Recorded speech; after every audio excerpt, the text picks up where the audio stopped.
Three takeaways, nothing shocking, right? I was actually hoping there was. I kind of got baited into wanting to see what new information that was out there, and obviously we didn't really hear anything new. The only thing missing was Sidney Powell and Rudy Giuliani not sitting on his flanks. The three things I learned was that elections are vulnerable, China hates us, and voting machines could be attacked by cyber attacks. Those are the three things that I took away from the speech. I think we knew those going into it. All right. Did anyone else? Yeah, I was shocked. You were shocked. Donald Trump is laying the groundwork for this election, and I think that is what should be disturbing to everyone. Part of the reason why he gave this sort of speech is similar to the tactic that he used in 2020 that Jack Smith actually prosecuted him for or had charges against him, which was that he was told by his advisors over and over and over that fraud was not a thing in the 2020 election, and that the 2020 election was actually safe and secure. And we had known for quite some time that there were attempts by the Chinese and the Russians, and yet Donald Trump tried as much as he could in certain states to ensure that and to sow doubt in our 2020 election so that they would not certify the results in the election. And now he is laying that groundwork so that he can take some sort of action, whether it be the National Guard, whether it be ICE, whatever it is, ahead of the election in 2026. And I think that is the takeaway and should be shocking to everybody. You don't think, the average American might find it shocking that China is said to have hacked into our systems and got a lot of voter information? I would suggest it in a press release at I'm DOJ. asking you if the American public, who I don't think are talking about this or even knew about any of this, I think that's a little bit of a failure on the part of the administration, current and past, to put that information out there. But also, I think the media hasn't really focused that much on this particular aspect. They actually have, and actually Marco Rubio and the Intelligence Committee and others have done that. And if we had a president who actually cared about it in 2020, he would have raised the alarm about China and Russia and others trying to interfere in our election. Was that he wasn't getting the information. Well, maybe he should read the presidential daily briefing. That's the problem. He does not read his intelligence briefings. Sorry, but part of this speech was about how that wasn't actually being given to him, and not just to the president, which you can argue, and I think that there's some fairness here of not every bit of intel is going to get to the president. That's normal. However, if you do have DNI at the time, John Ratcliffe, not getting information, getting access to the information, that is meaningful. And some of the emails that have been released, we haven't seen all of them yet. I've seen a couple of them, suggesting that they were massaging points so that they would keep certain information from the president. I do think that matters. Now, Donald Trump was trying to overturn an election. There is a reason why. Well, no, China was trying to get involved here, and they did not overturn it. Donald Trump was charged with attempting to try to overturn an election.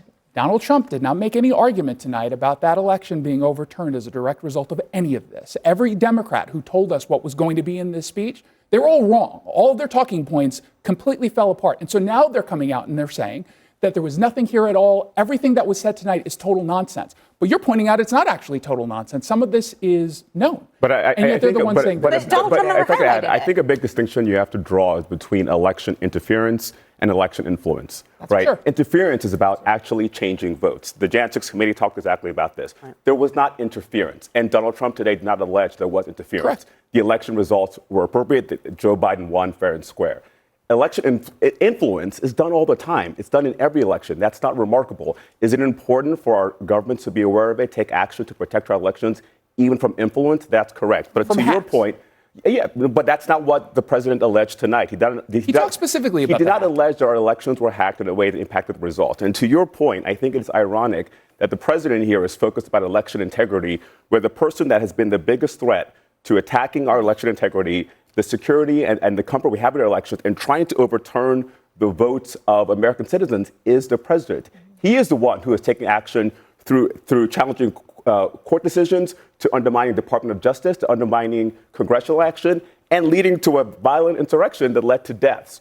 That is an actual threat, and I think it's ironic that he now would suggest that he could play the role of defender of election integrity with the past that he has. The administration continues to try to have these numbers about non-citizen voting. They've tried to say it around the SAVE Act, and this has been a thing that they have orchestrated in some sense. One, I think, major point here is that if there is voter fraud that is happening all across this country, why isn't the Department of Justice prosecuting it? Donald Trump had the White House for 4 years. If there was voter fraud that happened after the 2016 election, I worked at the Justice Department. I do not recall them, I have not seen press releases of them prosecuting voter fraud. Todd Blanche does whatever the president wants, and so did Pam Bondi.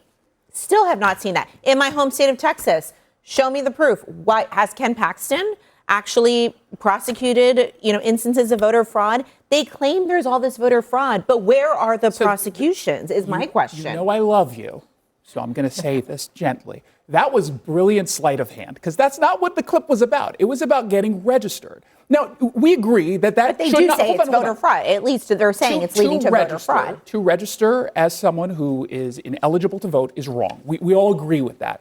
Calling that out, I think, is important in giving those numbers. And this is not just coming from this White House. I mean, Oregon last year admitted that they had done exactly the same thing because the systems that they had in place was not properly mitigating those issues.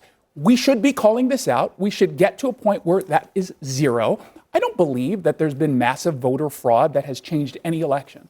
I also don't believe the idea that nothing can be done to strengthen the security of our elections. And I think this makes that point. This part should be apolitical. We should be on the same page here. We don't want people to become eligible to vote when they're not allowed to vote, period. So can I ask, why does Donald Trump want all of these voter rolls? What is he doing with them? Well, what because exactly? we just found out what he's doing with them. So now what is he going over to do? 200,000. So what is he going to do? You purge them from the list so we ensure that they never have the opportunity to vote. And how do we know that Americans are not being purged? Donald Trump's administration cannot guarantee us that Americans will not be purged from the voter file, from the files. Well, you guys can't guarantee us that people who are in this country illegally You're saying they're working, and I agree with you, right? I think they are working to ensure do this, that we but have you are safe pretending elections. that No this one is not an trying to issue put at all, non-citizens and I reject on the that. ballot. I recognize that this is going to be very, very difficult. If anybody thought it was going to be easy, they're dreaming to imagine how this will be able to be constructed around a bipartisan approach to this. I mean, that's the only way election reform ever gets done, is if both parties have buy-in. Otherwise, it's just perceived as one party trying to beat up on the other and vice versa, depending on who's in power. Now, the criticism all along, though, I think in fairness, has been, wait a minute, Donald Trump is claiming election interference and possibly fraud that would potentially have affected the outcome of an election. And the criticism on the other side has always been, well, but you don't have any evidence to show that. I think, all of this, at least in my experience, has been, it is very difficult to find evidence. This is not easy to do. But if we're talking about, 200,000 people who are registered who shouldn't be registered, that's a large number. It's not astronomical when you think about the total number of people who vote in an election. Even under those circumstances, it's hard to see how that would really have any effect on its own about an outcome. Norm Coleman might question. All right, hold on a second. But I still think you got to start someplace. And if the beef has always been, you're not showing us any evidence, I think it is now time, I think, if we're going to take action with regard to these things, to be able to provide evidence to try to back up what the vulnerabilities are, and also to be able to say more than just, well, it's subject to being vulnerable. If we do actually have evidence of the systems being hacked for the purpose of systematic collection of information that potentially could interfere through foreign influence in an election, I mean, we've been talking about that since 2016, but we really haven't, zeroed in on it. And the only way to zero in on it is with evidence on the one hand, and then also potentially reform that is not the kind of reform that runs the risk of overreaching to the point of excluding otherwise eligible voters to vote. And that, I'm not saying it's easy, but we're capable of doing that. I do want to give some context to this 278,000 number, because we've done some reporting on this over time. On this claim that non-citizen voter rolls are quite high. And what we found is that the data matching program that Trump cited is known to present an inflated number. And the reason for the inflated number of suspected non-citizens is in part because naturalized citizens are often flagged wrongly as non-citizens. Those who have been naturalized, who were not born in the country, have taken the test and gone through the whole thing, and they are citizens, are sometimes flagged as non-citizens. And then, of course, over time, these things are looked at if there's something flagged. You've got secretaries of state whose responsibility is to go look at some of these irregularities. And so far, I think one of the things that a lot of people will look at when they hear all these different numbers and they sound enormous and they sound bad is where is the evidence that's strong enough that someone is arrested, as you put it?